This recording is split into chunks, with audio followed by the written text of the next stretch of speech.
कहानी की शुरुआत में हम केल को देखते हैं जो हॉलीडे पर अपने डैड के साथ फिशिंग करने आया था। वहीं उसके डैड बहुत ज्यादा खुश थे क्योंकि आज काफी सालों बाद वो अपने बेटे के साथ टाइम बिता रहे थे। फिर फिशिंग करके जब ये दोनों वापस घर जा रहे थे तभी पीछे से एक बड़ी सी कार आती है और इनको ओवरटेक करने की कोशिश करती है। वहीं रास्ते में केल फोन पर बातें कर रहा था जिस दौरान उसका ध्यान रास्ते से हट जाता है और उसका एक्सीडेंट हो जाता है। अब इस एक्सीडेंट में केल तो बच जाता है लेकिन उसके डैड मारे जाते हैं। अब यहाँ से सीन एक साल आगे शिफ्ट होता है जहाँ पर हम केल को देखते हैं जो अपनी क्लास में सो रहा था। तभी उसके पास उसका टीचर आता है और उसे कहता है कि तुम्हारे जैसे स्टूडेंट्स ही इस धरती पर बोझ हैं और मुझे तो लगता है कि तुमने ही अपने बाप को मारा होगा। अब ये सुनते ही केल गुस्सा हो जाता है और अपने टीचर को एक मुक्का मार देता है। फिर अगले सीन में हम देखते हैं कि अपनी इस हरकत के लिए केल को कोर्ट में पेश किया जाता है जहाँ पर जज उसे अपने ही घर में 3 महीने तक बंद रहने की सजा सुनाता है। जिसके बाद केल के पैर पर एक मशीन लगा दी जाती है ताकि जब भी वो अपने घर से बाहर निकलने की कोशिश करेगा तो पुलिस को इसके बारे में पता चल जाएगा।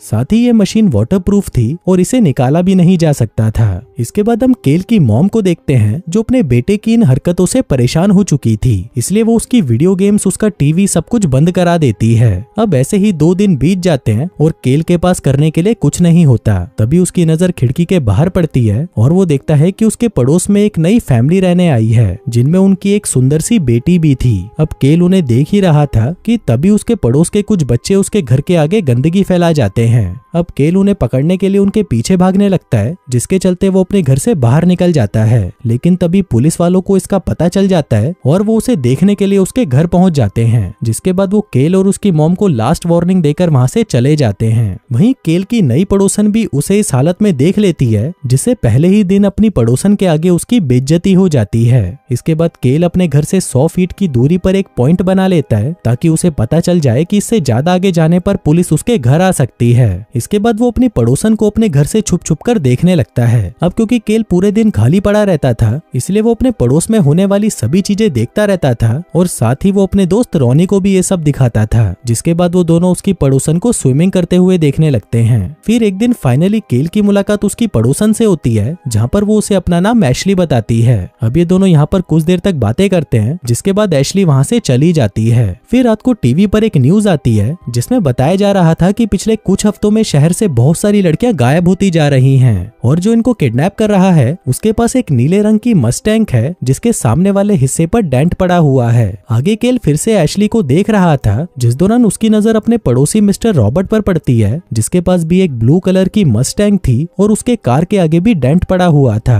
फिर रॉबर्ट अपनी कार से उतरता है और उसके हाथ में 2 प्लास्टिक के बैग थे जिसको लेकर वो अंदर चला जाता है। अब यहाँ पर केल को रॉबर्ट पर शक होने लगता है कि शायद यही वो किडनैपर हो सकता है जो लड़कियों को गायब कर रहा है। फिर अगली सुबह जब केल अखबार पढ़ता है तो उसमें भी वही न्यूज छपी थी कि शहर से एक लड़की गायब हो चुकी है। इसके बाद केल अपने फ्रेंड रॉनी के साथ मिलकर शहर में आज तक जितनी भी वारदातें हुई थी उनकी हिस्ट्री चेक करता है। तभी उसे पता चलता है कि इन लड़कियों को एक ही तरह से गायब किया गया है और जो इन लड़कियों की डेड बॉडी मिली है उन सभी को भी एक ही तरह से मारा गया है। फिर कुछ देर बाद एशली वापस स्विमिंग करने आती है और ये दोनों लड़के दूरबीन लगाकर उसे देखने लगते हैं। तभी एशली भी उन दोनों को देखते हुए देख लेती है जिसके बाद वो गुस्से में केल के घर आ जाती है। अब केल को लग रहा था कि शायद एशली उसे डांटने आई है इसलिए वो तुरंत बात बदल देता है और उसे अपने पड़ोसी रॉबर्ट के बारे में बताने लगता है। वो उसे बताता है कि शहर में जो भी किडनैपिंग हो रही है उनके पीछे शायद ये रॉबर्ट ही हो सकता है। अब उनकी ये बातें सुनकर एशली को भी इसमें इंटरेस्ट आने लगता है जिसके बाद ये तीनों मिलकर रॉबर्ट की जासूसी करने लग जाते हैं। फिर ये लोग उसके घर के सामने एक कैमरा फिट कर देते हैं और पूरे दिन उस पर नजर रखने लगते हैं ताकि वो ये पता लगा पाए कि अगर रॉबर्ट ही वो किलर है तो वो उन लड़कियों की लाशों को अपने घर पर कहाँ रखता है।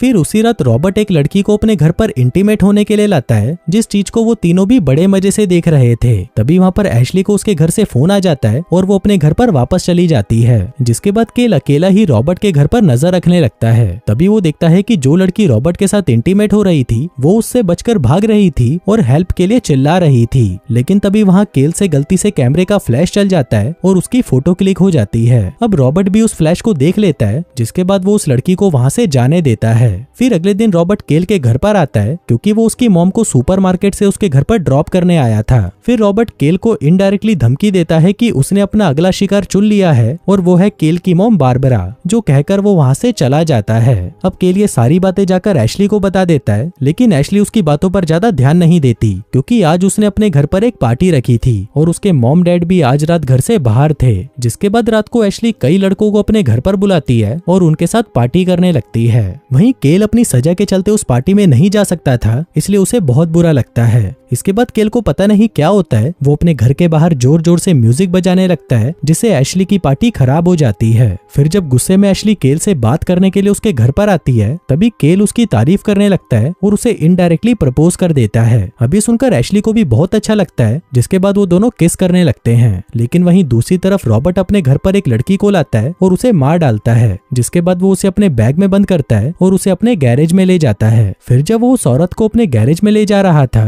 तभी केल और एशली उसे देख लेते हैं। जिसके अगले दिन जब रॉबर्ट सुपरमार्केट में जाता है, तो वहीं एशली भी होती है जो उस पर नजर रखी हुई थी। और वहीं बाहर उसका दोस्त रॉनी केल के कहने पर रॉबर्ट की कार से उसकी गैरेज का कार्ड निकाल लेता है। उधर शॉपिंग करने के बाद रॉबर्ट एशली की कार में आ जाता है और उसे कहता है कि तुम मेरे मामले से दूर रहो, नहीं तो तुम भी मरोगी, जो कहकर वो वहाँ से चला जाता है। फिर एशली घर आ जाती है और अब क्योंकि वो डरी हुई थी, तो वो केल को रॉबर्ट से दूर रहने के लिए कहती है। फिर उसी रात हम देखते हैं कि केल के कहने पर रॉनी एक कैमरा लेकर रॉबर्ट के गैरेज में घुस जाता है। फिर जब वो गैरेज के अंदर जाता है, तो वो देखता है कि यहाँ पर प्लास्टिक के बैग में एक डेड बॉडी पड़ी थी। अब ये देखकर रॉनी डर जाता है, लेकिन तभी वहाँ पर रॉबर्ट भी पहुंच जाता है। तभी ये देखकर केल बिना सोचे समझे अपने दोस्त को बचाने के लिए रॉबर्ट के घर पहुंच जाता है। लेकिन जैसे ही केल अपने घर से 100 मीटर क्रॉस करता है, उसके घर पर पुलिस आ जाती है और उसे पकड़ लेती है। लेकिन तभी केल उन्हें कहता है कि रॉबर्ट के बेसमेंट में एक डेड बॉडी पड़ी है। लेकिन जब पुलिस वहाँ पर चेक करती है, तो वो देखती है कि वहाँ पर तो सिर्फ हिरण की लाश पड़ी होती है। आगे पुलिस केल को उसके घर ले जाती है और उसकी मॉम से कहती है कि अब केल को रॉबर्ट से माफी मांगनी होगी, और अगर उसने ऐसा नहीं किया तो उसे कल फिर से कोर्ट में पेश होना होगा। अब उनके पास कोई ऑप्शन नहीं था, तो केल की मॉम को रॉबर्ट के घर पर माफी मांगने जाना पड़ता है। वहीं दूसरी तरफ केल के पास रॉनी आता है, जो कि रॉबर्ट के घर से भागने में कामयाब हो गया था।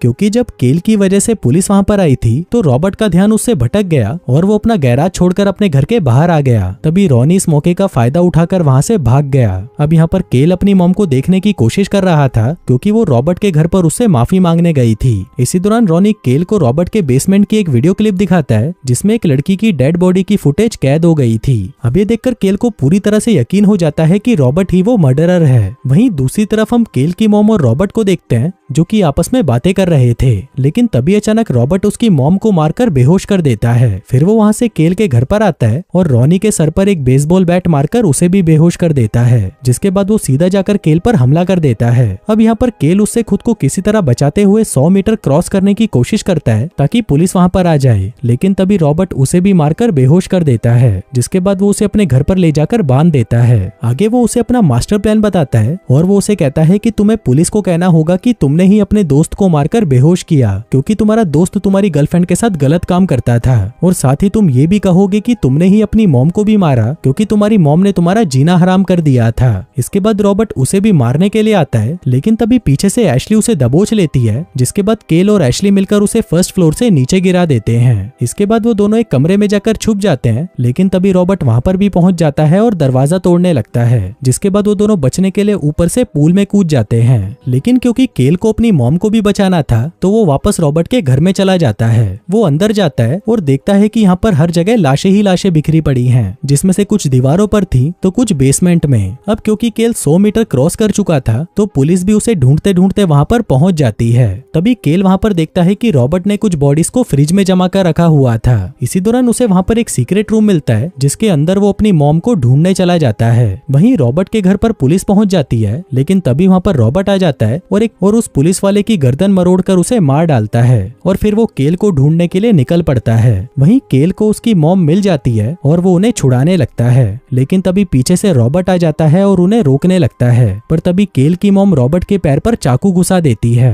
इसके बाद केल एक ग्रास कटर लेकर उसे रॉबर्ट के पेट में घुसा देता है, जिससे रॉबर्ट वहीं पर मारा जाता है। इसके बाद केल अपनी मॉम को लेकर वहाँ से बाहर आ जाता है और इसी दौरान वहाँ पर और पुलिस वाले भी पहुंच जाते हैं। जिसके बाद वो केल के पैर से उस मशीन को हटा देते हैं और केल की सजा पूरी कर दी जाती है, क्योंकि उसी की वजह से एक सीरियल किलर मारा गया था। फिर सुबह होते ही एशली केल के घर पर आती है और वो दोनों एक दूसरे को किस करने लगते हैं। वहीं रॉनी भी था, जो इन दोनों का वीडियो बना रहा था। और दोस्तों, इसी के साथ ही ये कहानी यहीं खत्म हो जाती है।